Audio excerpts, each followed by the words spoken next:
வணக்கம். இன்றைய இன்பத்தமிழ் காணொளியில் கருமமே கண்ணாயினார் என்ற தலைப்பில் சிறிது நேரம் பேசலாம். எந்த துறையிலும் ஒரு இலக்கோடு பயணிக்கின்றவர்கள், ஒரு வெற்றி அடைந்தே ஆக வேண்டும் என்ற முனைப்புடன் இருப்பவர்கள் கருமமே கண்ணாயினராக செயல்படுவர்.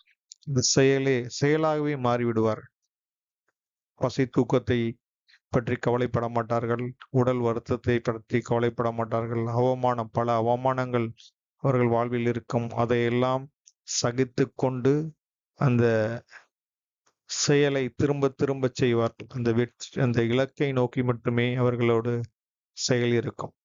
அதை நீதிநெறி விளக்கத்தில் குமரகுருபரர் 17ஆம் நூற்றாண்டிலேயே ஒரு பாடலாக, அழகான பாடலாக எழுதியுள்ளார்.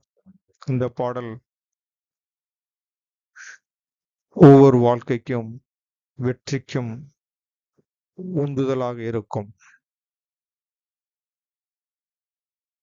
குமரகுருபரர் எழுதிய நீதிநெறி விளக்க பாடல் 52.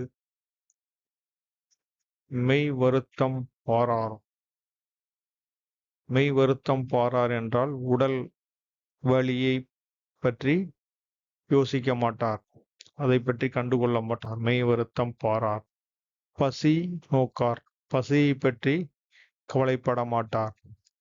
கண் துஞ்சார், உறக்கத்தை பற்றி எல்லாம் பெரிதாக எடுத்துக்கொள்ள மாட்டார். மெய் வருத்தம் பாரார், பசி நோக்கார், கண் துஞ்சார். எவ்வவர் தீமையும் மேற்கொள்ளார், யாருக்கும் எந்த தீமையும் செய்ய மாட்டார்.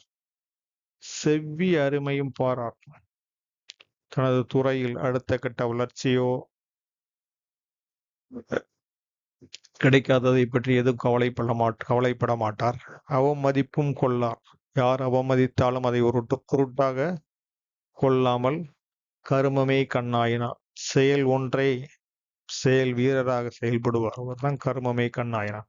மெய் வருத்தம் பாரார், பசி நோக்கார், கண் துஞ்சார், எவ்வவர் தீமையும் மேற்கொள்ளார், செவ்விய அருமையும் பாரார், அவமதிப்பும் கொள்ளார், கருமமே கண்ணாயினார்.